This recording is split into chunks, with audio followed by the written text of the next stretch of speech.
Alright, so in this video, we're going to walk through how I manage an options trade, kind of make sense of this position sizing spreadsheet that I designed for us to use in the group that's specifically based for options trading. It's going to allow us to manage our position size and stay within the risk parameters that we set for ourselves. And then we're going to talk a bit about the Thinkorswim software and how we could really use it to automate our trading process and not worry so much about an open position throughout the day. I know a lot of us are busy with work or whatever we have to do on a day-to-day basis. We don't want to be concerned with whether or not I should be in or out of a position. So it's definitely going to help in that aspect. And to kind of give an example of what I mean by automating your trading, you could essentially set predetermined conditions for any trade. For example, if you were to buy a contract, you could set it to automatically sell that contract at any percentage gain you want. So let's say 15%. It would automatically sell that contract right when it appreciated by 15%, which is pretty cool. So we'll get into that. Really helpful feature that does take a little bit of time to get used to, but certainly worth the effort required to learn the functionalities there. It's also going to remove the lag dealt between the time something is signaled when you see it and then when you're able to take action. I know there's several instances where a profit target will be hit and I'll signal my exit, and then just a few moments later that contract's value is already, fallen a couple percent from the time of that signal. I can only imagine that's very frustrating, and this is one way that we could potentially mitigate that problem and really just further optimize the alerts by introducing these more advanced functions that the Thinkorswim software offers. Now, before you proceed with this video, please be sure to watch the original risk management video. That's where I discuss those core concepts of risk management, them being position sizing and progressive exposure. And we really get in depth with them. And I do my best to explain it in a very bare bones way so it's easy to digest. I could promise you with 100% certainty it's going to greatly increase your trading performance, and your account should never take a large hit again. It's also just one of those things that you need to understand. You need to understand risk management on a more deep level if you're going to truly make money consistently in the markets. So if you're tired of that volatility in your portfolio, or if you have not been profitable, definitely be sure to watch that video and try to implement it in your system as soon as possible. So let's take a walk through my method for managing an options trade. It's a fairly simple process, and what's great about it is it's a systematic approach. Moving systematically is very important for several reasons, with, in my opinion, the single most important one being that it really reduces the amount of trading decisions that need to be made throughout the trading day. And that's going to thereby give your emotions less of an opportunity to get involved, right? Because every time you're making a trading decision, your emotions are making that noise in the background. The less decisions that need be made, the less temptation from your emotions to make a decision that you may regret down the line. So just simple things like this could really help to improve your performance as a trader. And that's really why I believe it's so important to have a systematic approach. If you just think, fear and greed are significantly going to impact your trading decisions, and if you just have that trading system in place, it's going to mitigate the likelihood of those emotional moments by relying on a predetermined criteria rather than those impulsive reactions that we may have based off of market swings. So let's kind of break down my predetermined criteria and the variables that are within and kind of go through it in a step-by-step manner. There's a couple things that you're going to always need right off the bat. Obviously, we're going to need our entry point where we believe the momentum is going to shift. And then we also, just importantly, need to have a stop loss. Beyond that, you're going to also have your first profit goal, second profit goal, and then a way to kind of guide the remainder of your position. It may seem like a lot at first, but once you write this down on paper and you look at it a couple times and then you put it into action on a regular basis for a week or so, it's going to be clockwork for you. So don't let it intimidate you. So after you identify an actionable level that you would like to enter a stock in, you need to identify what your stop loss level is going to be. So if you were to be looking at a stock, what would be a level at which you would no longer want to be involved with that stock because it doesn't have the same likelihood of continuing higher? The way I look at it is, if I'm on the smaller time frames, at what point would this chart just not look bullish anymore? At what point would this chart be signaling it may not be ripe for a move to the upside just yet? And if it breaks below that level, I will get out, no questions asked. So in the case of Tesla, I determined that I would use low of day as my stop loss. The low of this candle represents the low of day, and that was 1356. So we now have our stop loss in place, which is great, but that's only in terms of price, right? Like that would be great if you were only trading shares. However, we are trading options in this case. So we want to be able to identify what is the approximate max loss that would be taken per contract should the stock TSLL break below that 1356 level. And this is important because when we identify what that max loss would be, it's going to allow us to size into a position while remaining within the risk parameters that we set for ourselves. And it's actually quite easy to calculate once you get the hang of it. First, we need to calculate the spread between where we plan to enter and our stop loss. And as you can see here, that's about 59-cent spread. Now, we need to pull up the contract that we are interested in trading and look for the Greek delta. And the delta tells us how much the contract will appreciate or depreciate per dollar that stock moves, whether it be to the upside or the downside. For instance, if TSLL dropped $1 from our entry, the contract's value would lose approximately $40. Now I'm going to put a video in the description where I go in depth with all of the Greeks for those that are interested in learning more about them. If you primarily use options as your trading instrument, I would highly advise you understand the Greeks. So it would just be a good investment of your time. Now, considering the spread from our entry to stop loss is about 60 cents, and the contract we plan to trade has a delta of 40 cents, which translates to $40, we want to approximate how much the contract will lose in value should we get stopped out. So in this case, I just divide $40 by 2, with each half representing 50 cents, and then really just guess the best I can to what 60 cents would look like. And in this case, I'll go with $25. So to conclude, the delta is $40, which means for every dollar the stock goes down, the value of the contract depreciates by $40. And with that piece of information, we then do our best to approximate what the contract's value would lose should the stock drop by 60 cents and stop us out. So it may seem a little confusing at first, but with some practice, it's going to become a lot easier. And it's through that method that I accompany each of these alerts in the Discord with a, max approximate loss. That way there's no surprises. We know upfront what our risk is, which is important. You need to accept that risk prior to entering any trade. It allows you to position size properly, and it also just keeps me accountable. So now that we have the max loss for the contract, that being $25, we'll be able to position size appropriately using the position sizing spreadsheet, which we'll take a look at shortly.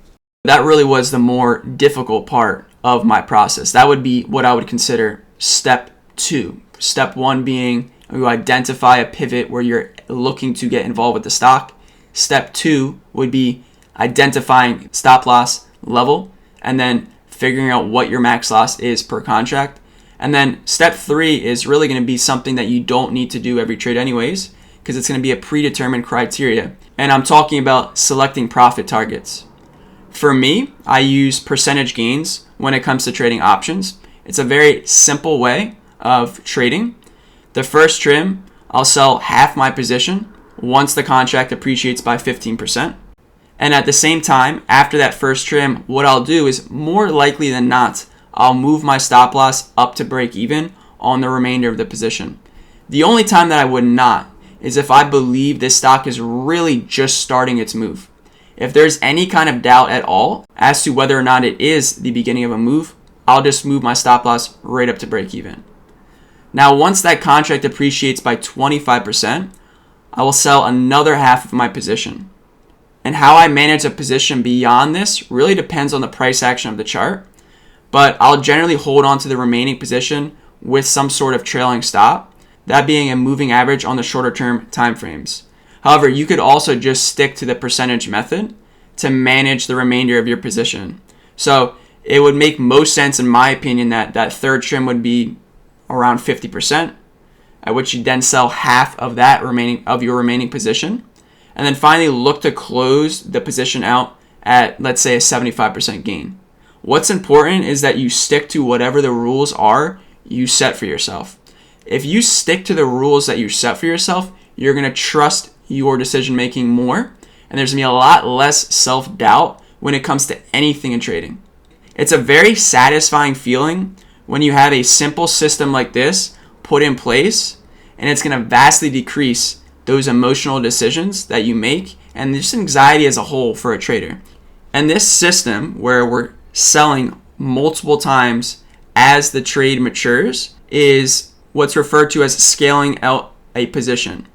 And each trim really serves its own purpose.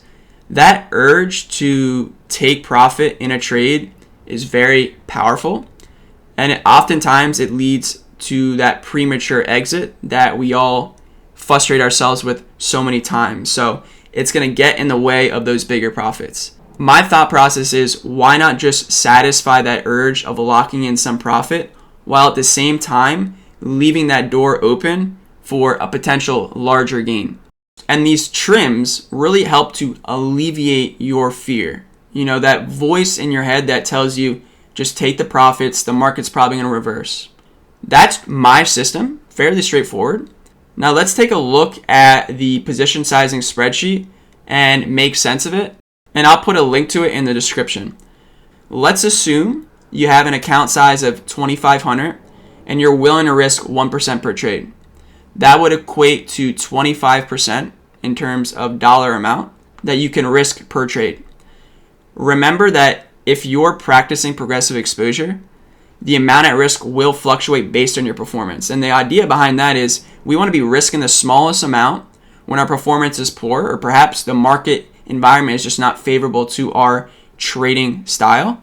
And we want to really notch things up when things are clicking, right? When that market environment is favorable. So I provided the risk percent that I used to scale my options account to the right of this sheet, with both an aggressive and conservative option for those with smaller accounts. What's really important is that you're at peace with whatever the amount of risk being taken is. And if you're not, you're just going to be really a slave to your emotions, and it's just not going to end well. If you decide to be aggressive and you're risking, let's say 1%, look at the dollar amount you're risking and ask yourself, is it going to really bother me if I lose, $100 in a trade?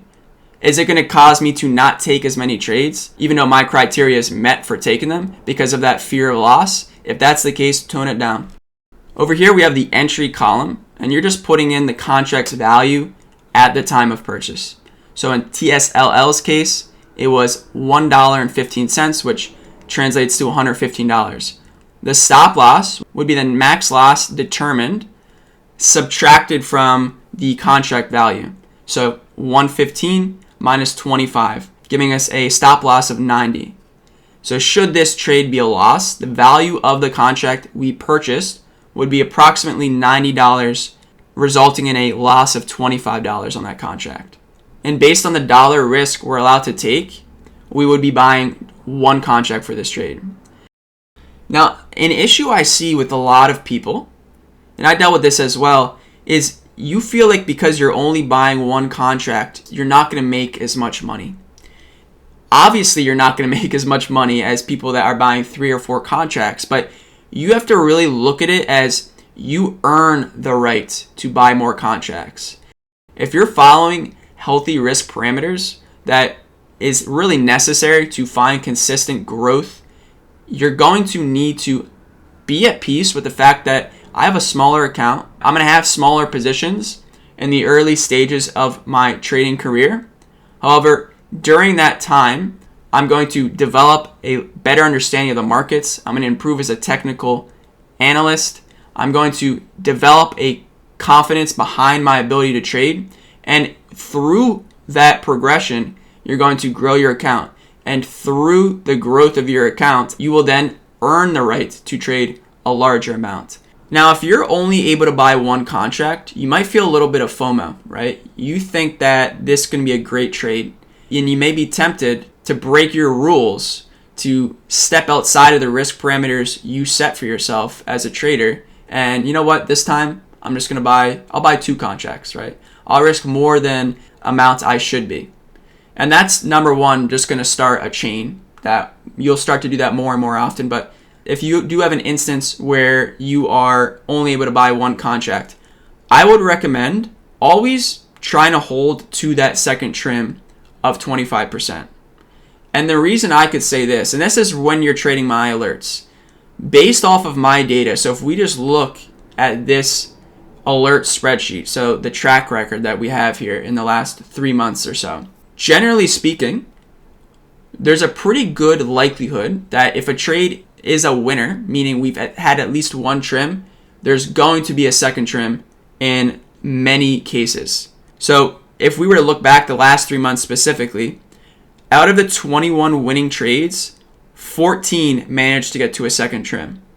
Understand that there's going to be plenty of times where we'll manage as the group to get off only one trim and then get stopped out, break even on the rest. And it will be frustrating for you because you are going to end up not making any money, but at least you'll get up break even.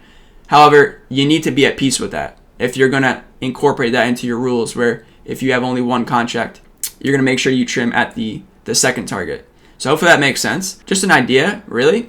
But you can see how there's a lot of flexibility here.